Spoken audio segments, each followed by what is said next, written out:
بسم اللہ الرحمن الرحیم۔ انشاءاللہ آج حضور سیدنا مرشدنا شیخ عبدالقادر جیلانی غوث العظم دستگیر رضی اللہ تعالیٰ عنہ کے مقالات فتوح الغیب کی صورت میں ہمارے سامنے ہیں۔ تو یہ المقالۃ الثانیۃ والاربعون 42واں مقالہ جو ہے انشاءاللہ اس کا بیان ہوگا، اور اس مقالے کا جو عنوان ہے وہ عنوان یہ ہے کہ ابھی جو اتفاق کی بات ہے قرآن شریف کی ابھی جو بات ہو رہی تھی اسی کے تسلسل میں آ گیا۔ نفس کی دو حالتیں، نفس کی دو حالتیں۔ حضور شاہ جیلان شیخ عبدالقادر جیلانی غوث اعظم دستگیر رضی اللہ تعالیٰ نے فرمایا نفس کی دو حالتیں ہیں، تیسری نہیں۔ نفس کی صرف دو حالتیں ہیں، تیسری نہیں۔ ایک عافیت کی حالت ہے، دوسری بلا و تکلیف کی۔ اب اللہ سبحانہ و تعالیٰ سے سب سے بہتر چیز کی طلب عافیت، اللہ تعالیٰ سے سب سے بہتر چیز کی طلب عافیت ہے۔ عافیت کا معنی ہے مصائب اور آلام یعنی تکالیف پریشان اور ہر ظاہری و باطنی مکروہ چیز سے سلامتی، اس سے بچنا۔ یہ دنیا و آخرت کی تمام بھلائیوں کا جامع ہے، اصل ہے۔ یہ اس حدیث شریف سے بھی یہی مراد ہے کہ خداوند قدوس سے سب سے بہتر چیز کی طلب عافیت ہے، کہ اللہ سے تم عافیت طلب کرو۔ انی اسألک العفو والعافیہ فی الدنیا والآخرہ، کہ تم اللہ سے سب سے بہتر چیز جو ہے جو طلب کرو وہ عافیت طلب کرو۔ صوفیاء کرام کی اصطلاح میں عافیت سے مراد اللہ سبحانہ و تعالیٰ کے ساتھ دل کا سکون و آرام ہے۔ یہ آپ کی اصطلاح ہے۔ عافیت کیا ہے؟ کہ اللہ تعالیٰ کی محبت، اس کی یاد میں آرام و سکون سے گزر، یہ عافیت ہے۔ اور یہ معنی اس شخص کے حق میں بلا کو بھی شامل ہے جو قضا پر راضی رہے۔ کوئی پریشانی آ جائے، کوئی بلا آ جائے، کوئی مصیبت آ جائے تو اس وقت بھی وہ راضی۔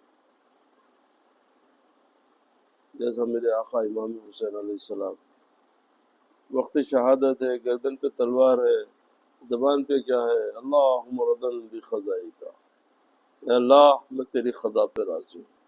اللہ، یہ مقام عبدیت بتا کہ بندگی کا ادب کیا ہے۔ یہ ہے بندگی، یہ ہوتی ہے ہمارے جیسا کہ ہر تھوڑی دیر کی ہر تھوڑی تکلیف میں اللہ تعالیٰ کے اوپر کبھی کچھ بول دینا۔ اللہ معاف کرے، ہم ایسے غلط صحبتوں میں ہم لوگ بیٹھ جاتے کہ کبھی ہوتا اللہ اپنے کرم سے ہمارے کو گناہوں سے محفوظ رکھ دیا، اپنی ہماری خطاؤں کو معاف۔ کبھی بولتے کہ اللہ نہیں سن رہا، اللہ دیکھ رہا نہیں، کرم نہیں ہو رہا۔ آپ کیا کیا بول رہے؟ اگر آپ غور کریں تو آپ استغفر اللہ کبھی اللہ تعالیٰ کی بینائی پہ سوال اٹھا دے رہے ہیں، اللہ تعالیٰ کی سماعت پہ سوال اٹھا دے رہے ہیں، اور پھر اس کے بعد میں آپ کی بندگی اچھی کیسا رہیں گی؟ آپ کی بندگی جو ہے مشکوک ہو جا رہی۔ نہیں، بندے کا یہ ہے کہ میں ہر حال میں تیری طرف، ہر حال میں تیری طرف۔ کیوں؟ کہ ہر چیز کا مالک و مختار تو ہے۔ اگر بلا ہے تو اس کو دور کرنے والا بھی تو ہی ہے، سکون ہے تو اس میں عافیت دینے والا بھی تو ہی ہے، راحت ہے تو اس کو برقرار رکھنے والا بھی تو ہی ہے۔ تو جب انسان کو یہ، کیونکہ یہ باطنی امراض ہے، اور جب تک کہ ہم اپنے باطنی امراض کو دور نہیں کرتے، ہماری ظاہری عبادات پہ ہم کو تننے اور کو فخر کرنے کا کوئی دلیل نہیں پڑتی۔ صحیح طریقہ یہ ہے کہ پہلے اپنے باطن کو درست کرو، اس کے بعد پھر آپ کی یہ جو ظاہری عبادات ہے جس کا حکم دیا گیا اس کے اندر جلا پیدا ہوگا، اس میں سکون ایک لطف محسوس ہوگا، اس کے بغیر آپ کو وہ محسوس نہیں ہوتا۔ یہ ہے کہ چلو حکم کی پابندی ہو گئی، مگر آپ کا دل اس کی طرف متوجہ نہیں رہا تو وہ لذت نہیں ملتی۔ تو وہی چیز کی طرف ہے کہ جو خدا پر راضی ہو اور اس میں شہود کا میلان موجود ہو، مطلب یہ کہ ہمیشہ یہ ہے کہ بھئی اللہ تعالیٰ میری طرف دیکھ رہا، میرے ہر عمل پہ جو ہے اللہ تعالیٰ متوجہ ہے، میں اللہ کی نظر سے نہیں چھپا سکتا کسی چیز کو۔ اللہ تعالیٰ کی طرف کوئی ایسا کوئی میرے پاس کوئی وہ نہیں ہے کہ میں اس کو چھپا سکوں، خواہ وہ سات سمندر کے اندر غار چلے جاؤ، غار کے کسی جگہ نہیں، کہ یہ یقین ہو کہ اللہ تو دیکھ رہا۔ تو جب آپ کو یہ پتہ چل جائے کہ اللہ سبحانہ و تعالیٰ آپ کی طرف ہے تو آپ کیسا گناہ کی طرف بڑھ سکتے؟ آپ برائی کی طرف ایک قدم آپ کا نہیں بڑھ سکتا۔ مگر ہم لوگ خدا کو بھول جاتے ہیں۔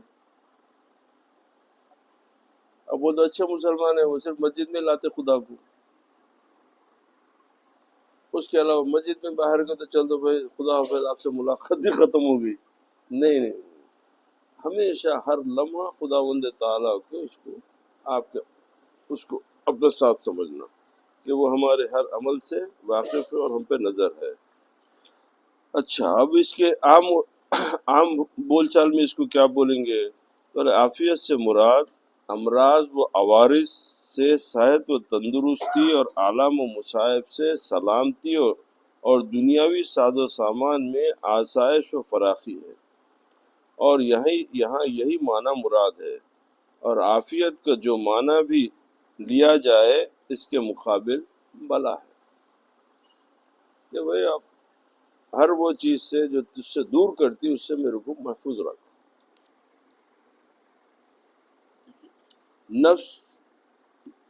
نفس بلا کی حالت میں تو گھبرا جاتا ہے، شکایت کرتا ہے اور قضائے الہی سے ناخوش ہوتا نا، تکلیف آ گئی تو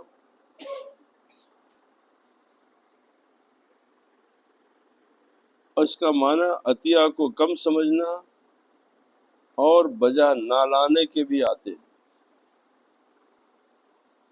بھئی اگر کوئی مصیبت آئی تیرے پہ تو اللہ کو بھول جاتا نہیں، اللہ کا نیک بندہ اس کو اللہ کی طرف سے امتحان سمجھتا، یہ اللہ کی مرضی کی طرف سے، انہیں اسی کی طرف رجوع رہتا۔ اور یہ سمجھنا کوئی بڑا آسان مشکل کام نہیں ہے، صرف آپ کو تھوڑی کوشش کرنا پڑتا۔ بھئی دوا حکیم آپ کو کڑوی دوا دیتا مگر پھر آپ اسی کے پاس جا رہے ہیں، کیوں؟ امید ہے کہ شفا ہوگی، انجیکشن سے تکلیف ہو رہی مگر پھر دوبارہ جا رہے ہیں، اس لیے کہ بھئی تھوڑی تکلیف کے بعد راحت ہو جائے گی۔ تو یہی معاملہ اللہ سے رکھو، یہی معاملہ اللہ سے رکھو۔ یہ تکلیف ہے بے شک تیرے پاس آنے سے جھالوں گا، کیوں کہ تو سب سے بڑا طبیب ہے، تو سب سے بڑا حکیم ہے۔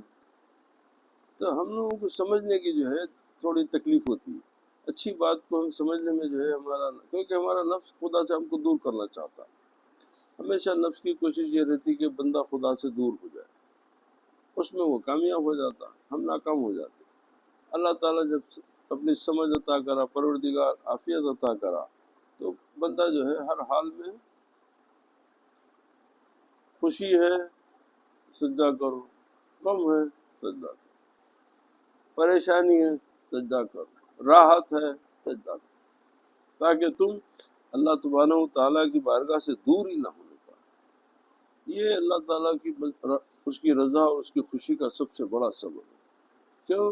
اللہ تعالیٰ کا امتحان یہی ہے کہ میں کسی کو دنیا دے کے آزماتا ہوں، کسی سے دنیا کھینچ کے آزماتا ہوں، میں کسی کو راحت دے کے آزماتا ہوں، کسی کو تکلیف دے کے آزماتا ہوں، یہ میرے طریقے ہیں۔ اب تم کو کیا کرنا ہے؟ ہر حال میں آپ کے طریقے کی عزت میں احترام کروں گا، میں آپ کے طریقے کو، میں اپنی بات کو نہیں چلاؤں گا، کیوں؟ میں بندہ تو خدا، میں اپنی کیسا لاؤں گا؟ تیری طرف سے جو ہے میں اس کو مان لوں گا. وہ میں اپنی طرف سے چلایا تو میں تیرا نافرمان بندہ ہو جاؤں گا نا. یہ ہے طریقہ.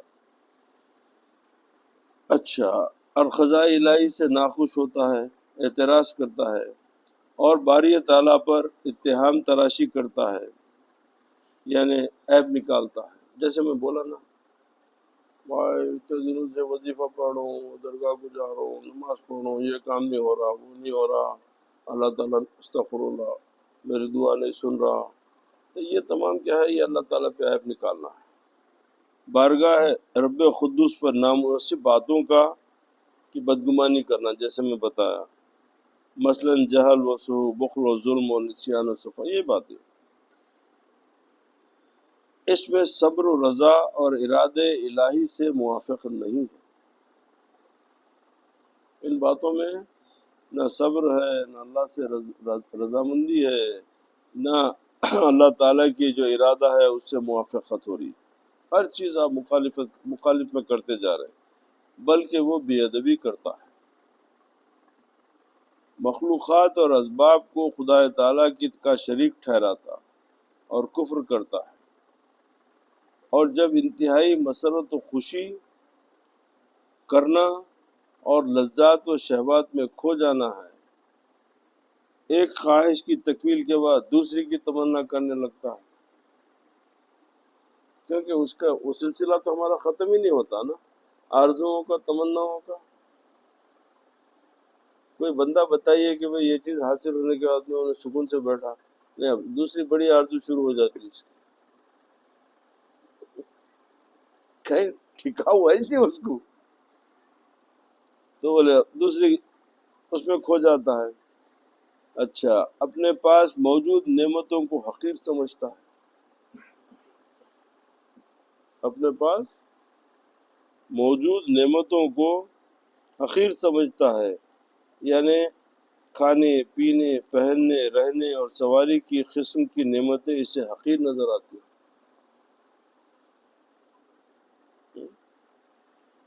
اب آپ بتائیے کتنی بڑی بات ہے کہ اگر انسان کو اللہ تعالیٰ اپنی محبت کا رتی برابر بھی عطا کرے تو انہیں پوری زندگی شکر ادا کرتے رہتا اور یہ سمجھتا ہے کہ میں شکر ادا نہیں کر رہا. مثال کے طور پہ اب آپ جیسے یہ کیا فرمائیں، کھانے پینے، پہننے، رہنے، تمام یہ چیزوں کی نعمتوں کو ہم کم جانتے ہیں. کبھی آپ خوش ہوئے کہ اللہ تعالیٰ میرے کو نظریں عطا کری؟ یہ آنکھ جو میری کائنات کا نظارہ کر رہی، یہ زمین و آسمان کو جو ہے لمحے میں جو سامنے آیا تا حد نظر دکھ رہا، کبھی شکر ادا کرے؟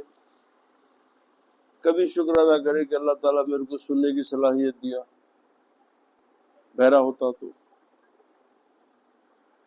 کبھی لہذا دی کہ اللہ تعالیٰ میرے کو وہ جو کھانے کے بعد میں جو ہے اس کو جو مزے کو پہچاننے کی صلاحیت دیا، تو آپ ہاتھ دیا کام کر سکتے ہو. لنگڑے لولے کو دیکھے تو اللہ کا شکر ادا کرنا تھا، لنگڑے کو دیکھے تو اللہ تعالیٰ کا شکر ادا کر سکتے. آپ ہر چیز پہ اللہ کا تعلق رکھا کہ اللہ تو کتنی نعمتوں سے نوازا میرے، میں کتنی نعمتوں سے میرے کو سرفراز کرا، نہ میں اندھا ہوں، نہ لولا ہوں، نہ لنگڑا ہوں، نہ بہرا ہوں، نہ ہر چیز اللہ تعالیٰ میرے کو. تو اس طریقے سے آپ اللہ تعالیٰ کی قربت حاصل کرتے. اب ہمارے پاس آنکھ، ناک، ہو سب کچھ ہے، جیب میں پیسے نہیں ہے تو اللہ تعالیٰ ناراض ہے.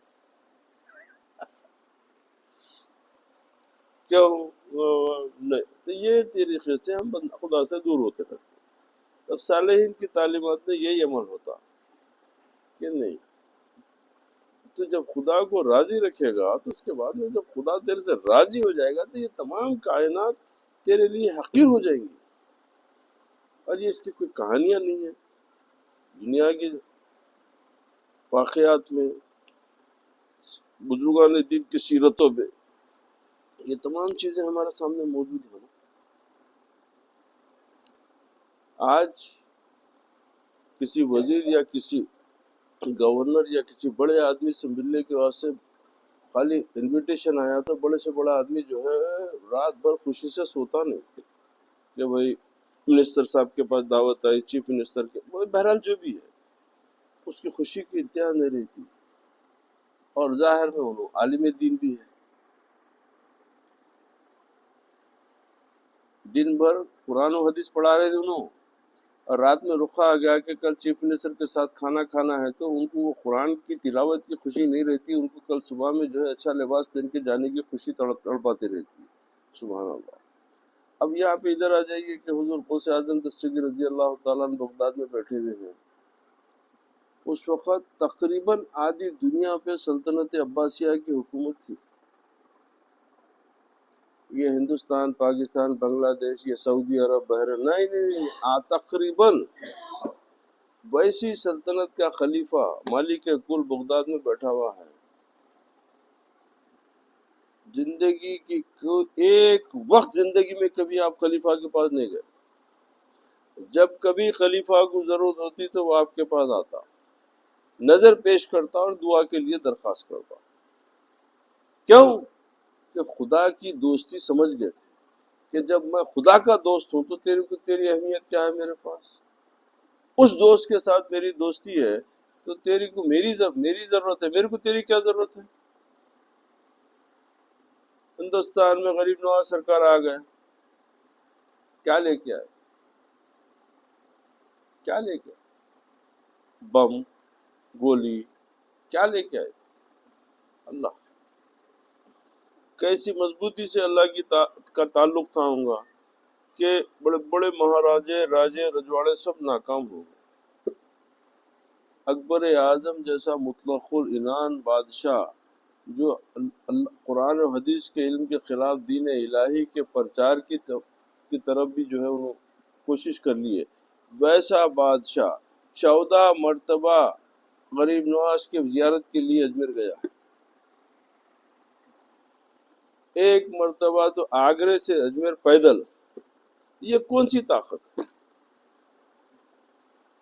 بھائی ظاہر میں تو ہم دیکھ رہے ہیں کہ بڑے سے بڑے عالم، شیخ، فلاں فلاں، ان کو دنیاوی بڑے لوگوں سے مل کے بڑی خوشی ہو رہی، پر یہاں لوگوں ان کے پاس کیا ہو رہا ہے کہ وہ لوگوں کو ان سے مل کے خوشی ہو رہی۔ تو یہ صحیح تعلیمات، اس لیے کہ جان گئے کہ وہ اصل سے محبت ہماری بندگی اسی میں ہے، ہماری عزت، ہمارا وقار، ہماری خوشی سب ہمارے اللہ سبحانہ و تعالیٰ سے ربط میں۔ اللہ تعالیٰ سے دور ہو کے آپ عزت کی تلاش کر رہے ہیں، اللہ تعالیٰ سے دور ہو کے آپ دولت کی خوشی کے رہے ہیں، نہیں، یہ تمام فانی چیزیں ہیں، وہ باقی ہے۔ تو جب اس کی دوستی ہوگی تو یہ دنیا آپ کے سامنے اتنی ہو جائے گی۔ اب اس کو سمجھنا بھی بڑا آسان ہو جاتا، تجربے کی بات بتا رہا ہوں، اگر کوئی انکار کر سکتے تو کرو۔ جب جیب میں پیسے نہیں رہتے تو بھوک بہت لگتی ہے، جب جیب میں پیسے رہے تو بھوک بھی نہیں لگتی، کیوں؟ کہ یقین رہتا کہ جیب میں پیسے جب چاہے کھا سکتے، جب نہیں رہے وقت میں وقت سے پہلے بھوک لگتے رہتی، کیونکہ ہے نہیں نا۔ تو اسی طریقے سے جو خدا کے ساتھ ہیں ان کو دنیا کی کیا ضرورت ہے، ان کو یقین رہتا کہ جو چاہے اللہ دے دیتا میرے کو۔ اب جس کے پاس نہیں رہتے اب ان کو تلاش میں رہنا ہے، خدا سے دور ہے۔ ارے سہارا قرآن کا لے رہے، سہارا حدیث کا لے رہے، مگر تم نفس کی دنیا کے لوگ ہیں، تم نفس کی دنیا کے لوگ ہیں، تم کو اللہ تعالیٰ کی بات تم صرف پہنچا دے رہے ہیں، چلو اچھا کام کر رہے ہیں، مگر تم کو جو اصل مقصد جو اللہ تعالیٰ فرمایا ہے کہ وہ خلقنا الجن والجن انس والجن الا لیعبدون، کہ ہم تم کو ہماری عبادت کے لیے پیدا کرے، ادھر کی طرف تم نہیں لے جا سکتے، ادھر نہیں لے جا سکتے۔ تم بتا سکتے ہیں کہ بھئی یہ ایسا ہے، یہ فرض ہے، یہ واجب ہے، یہ سنت ہے، یہ بس اتنی بات کر سکتے ہیں کہ تم اصل کی طرف نہیں لے جا سکتے، کیوں؟ کہ وہاں تک تمہاری رسائی نہیں، نہ تمہاری پہنچ ہے، تمہارا کوئی تعلق ہی نہیں ہے وہاں سے، تمہاری تمام تر علمیت، تمہاری فضل، جو کچھ ہے وہ صرف ظاہر میں کلام کے اوپر ہے، بس اسی کے پر ہے، تم بڑی بات نہیں کر سکتے، تم کو وہ حکم، تم کو وہ اجازت نہیں ملی کہ تم اللہ کی بات کرو، نہیں، تم کتاب کی بات کر سکتے، کتاب والے کی بات نہیں کر سکتے، کتاب کی بات کر لو، کتاب والے کی بات نہیں کر سکتے۔ اچھا، اور موجود نعمتوں کو حقیر سمجھتا ہے اور ان میں عیوب و نقائص اب جو بھی ہے اس میں بھی کمی نکالتا، کیونکہ اس سے بڑی چیز نظر آ گئی۔ تو دنیا ہے نا، یہ آپ کے ہمارے تجربے ہے۔ ایک آدمی کو بڑی خواہش ہوتی ہے، ایک زندگی کی آرزو رہتی کہ میں ریڈو گھڑی خریدوں گا، اور جب ریڈو ملنے کے بعد میں 4 دن کے بعد میں دوست کے ہاتھ میں رولرز دیکھا تو اس کو ریڈو بری لگتی۔ ارے خوش ہو جائے نا، تیرے کو یہ مل گئی، نہیں اب اس کے وہ چیز اس کو چھوٹی کر دے رہی۔ بڑے گھر کی آرزو تھی، مل گئی، بازو والا اور بڑی بڑھا لیا تو پھر اس سے جو ہے پھر اپنے آپ کو حقیر سمجھنے لگتا۔ تو کیا ہے کہ ہم لوگ اللہ کی نعمتوں سے اتنے ہمارے نفس کی بنیاد کے اوپر اللہ کی نعمتوں کا موازنہ کرنا شروع کریں، ان سے اعلیٰ اور روشن تے نعمتوں کی طلب ظاہر کرتا ہے اور اپنی قسمت کی چیز سے اعتراض کرتا ہے، جو اللہ دے دیا اس پہ اعتراض کرتا، ایسی چیز کی خواہش کرتا ہے جو اس کی قسمت میں نہیں ہوتی۔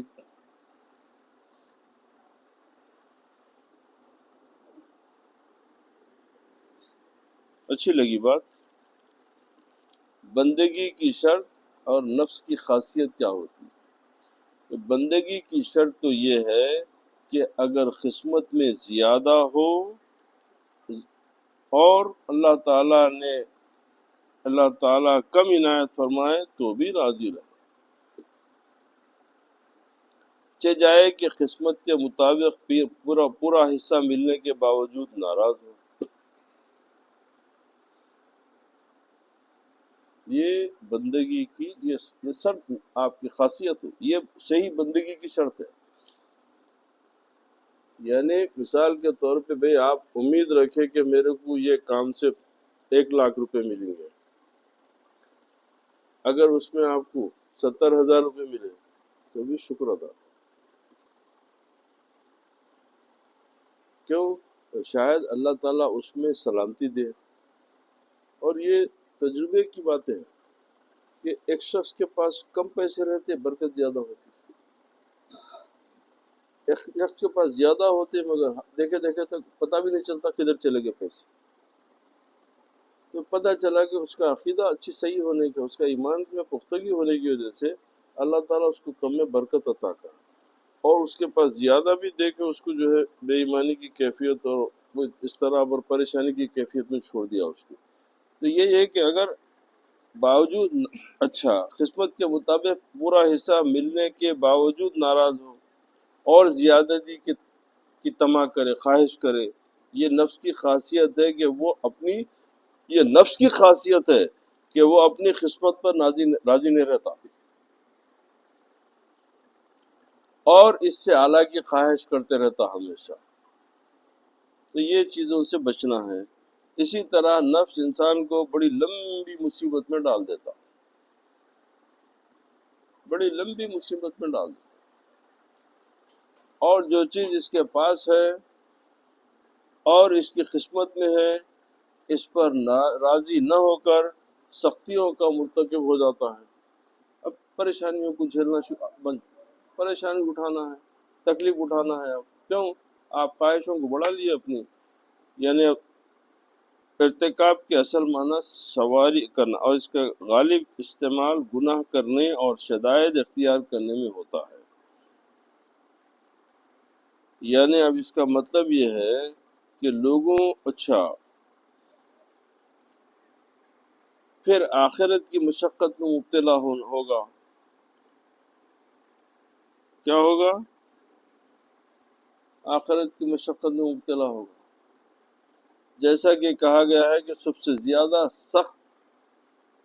زیادہ سخت عذاب یہ ہے کہ آدمی وہ چیز طلب کرے جو اس کی قسمت میں نہیں ہے۔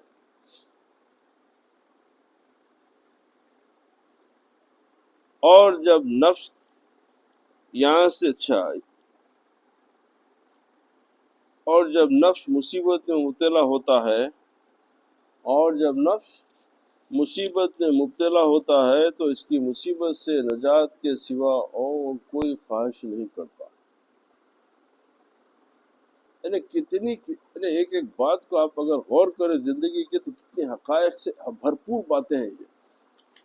کہ اور جب نفس مصیبت میں مبتلا ہوتا ہے تو اس مصیبت سے نجات کے سوا اور کوئی خواہش نہیں کرتا. مثال کے طور پہ بڑی محنت کرا، بڑے آرزویں کرا، بڑے وہ کرا کہ بھئی ایک شاندار گھر ہوں گا، شاندار گاڑی ہوں گی، شاندار محل ہوں گا، سونا ہوں گا، چاندی ہوں گا، سب کچھ ہوں گا. اللہ تعالیٰ سب عطا کر دیا. اس کے بعد میں ایک موذی مرض دے دیا. اب انہیں وہ سب بھول کے خالی مرض کی دوری کا سے دعا میں مجبور. اب اس کو وہ گھر، گاڑی، سونا، چاندی کوئی چیز اچھی نہیں لگتی. اللہ بیماری. اب ڈاکٹر آ کے بولتے اتنے دن کے مہمان ہیں، اب لا علاج بیماری ہے. ارے بہر کا کیا ہوا؟ بھاڑ میں میری جان جائے. تو پتا چلا اب مصیبت میں مبتلا ہو گئے.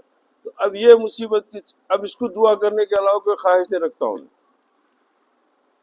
اب ان چیزوں سے بچنے کے لیے شروع سے سیدھے رستے پہ رہنا. ہر حال میں آپ ہیں، بھلا ہوا سو ہوا یا برا ہوا سو ہوا، طرف سے یار کی جو کچھ ہوا ہوا سو. میں آپ کے ذمہ آپ کے حوالے کر دیا. بقول شیخ سعدی علیہ رحمہ کی بڑی اچھی بات بتائے کہ انہیں تو کیسا انسانیت کا دعویٰ کر رہا، تو کیسا اپنے آپ کو انصاف پسند بول رہا. یہ کیسی انصاف پسندی تیری طبیعت میں آ گئی کہ دیکھ کہ ہر مخلوق تو اپنی عبادت میں مصروف ہے. ہر مخلوق، کہ وہ جھاڑ ہو کہ پہاڑ ہو کہ ذرہ ذرہ اپنی تخلیق کا حق ادا کرتا اور اللہ کے ذکر میں مشغول رہتا. پتا بھی اللہ کے ذکر میں مشغول رہتا. بولے ہر مخلوق اللہ کے ذکر میں مشغول ہے اور تو اللہ کو بھول کے بولتا کہ تو انصاف پسند ہے. ارے وہ لوگ تو عقل و ہوش کے خیرت سے دنیا معذور مخلوق ہے، ان کو یہ چیزوں نعمتوں سے نہیں نوازا گیا. اس کے باوجود بھی وہ لوگ جو ہے اس کی عبادت میں مصروف ہے. اور بولے کہ شرط انصاف نہ باشد کہ تو فرمانہ بری. یہ کیسے انصاف کی شرط ہے کہ تو فرما برداری نہیں کرتا اور بولتا کہ میں انصاف کر رہا ہوں، میں صحیح راستے پہ چل رہا ہوں. تو پہلے یہ تو درست کر لو کہ کم سے کم یہ جو جمادات نوادات ہے ان کے برابر تو ہو جاؤ. پہلے جمادات نباتات کی طرح تو کم سے کم اتنا تو حوصلہ پیدا کرو کہ اپنے پیدا کرنے والے کو یاد کرتے رہو. آپ اس کو بھول جاتے اور بولتے کہ میں انصاف پسند ہوں، میں فلاں ہوں. نہیں نہیں نہیں، یہ باتوں سے پرہیز کرو. انشاءاللہ آئندہ بیان جاری رہے گا اسی مقالے کا. اور اللہ سبحانہ و تعالی ہم کو صحیح باتوں کو پڑھنے، سمجھنے، اس پہ عمل کرنے کی توفیق عطا فرمائے. اللہ اپنی معرفت سے ہمارے سینوں کو منور فرما دے. پروردگار ہم کو صحیح عبادت کا سلیقہ عطا فرمائے. اللہ تعالیٰ اپنے رسول، اپنے محبوب بندوں کی اتباع کا جو ہے ہم کو حوصلہ عطا فرمائے، ان کے راستے پہ چلنے کی توفیق عطا فرمائے. وآخر دعوانا الحمد للہ رب العالمین.